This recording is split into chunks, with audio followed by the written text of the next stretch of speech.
Audio Jungle.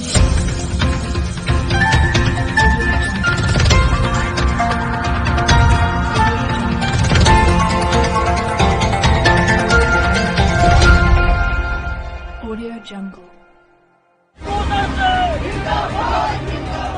UP की Kaiserganj seat पर BJP से कौन मैदान में उतरेगा? मौजूदा सांसद बृजभूषण शरण सिंह को मिलेगा फिर से टिकट या फिर यहां के अखाड़े में बीजेपी आखिरी वक्त में नया दांव चलने की तैयारी में है? ये सवाल अब बहुत बड़ा हो गया है। वजह है कैसरगंज से नामांकन के लिए सिर्फ 2 दिन का वक्त बचना। 3 मई की शाम को यहां नामांकन का समय खत्म हो जाएगा। वोटिंग 20 मई को होनी है, लेकिन अब तक सस्पेंस का पर्दा उठा नहीं है।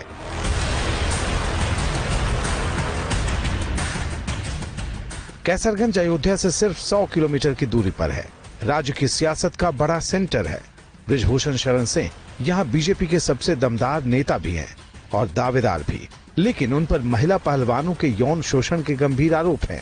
इस मामले में वो फिलहाल बेल पर हैं। इस केस में दिल्ली की राउज एवेन्यू कोर्ट में 7 मई को आरोप तय होने हैं, इसलिए बीजेपी अब तक सावधान है। लेकिन वक्त के नाम पर गिनती के घंटे बचे हैं और फैसला लेना अब समय की जरूरत हो गई है। उनके कटने और ना कटने में कोई चर्चा नहीं कर सकता। उनके ऊपर एलिगेशन लगे हैं। एलिगेशन की वजह से पार्टी सोच रही है कि हो सकता है कि पार्टी का नुकसान हो जाए। आज तक जो रुके हैं एलिगेशन के वजह से रुके हैं।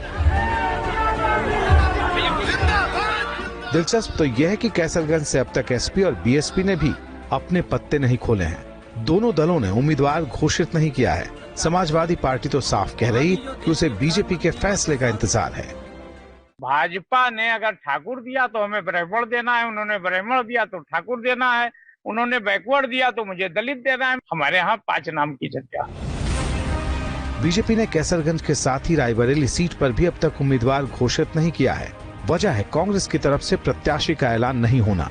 लेकिन अब 2 मई को हर हाल में उम्मीदवार की घोषणा करनी ही होगी, इसलिए सस्पेंस का आखिरी काउंटडाउन सबका ध्यान अपनी तरफ खींच रहा है।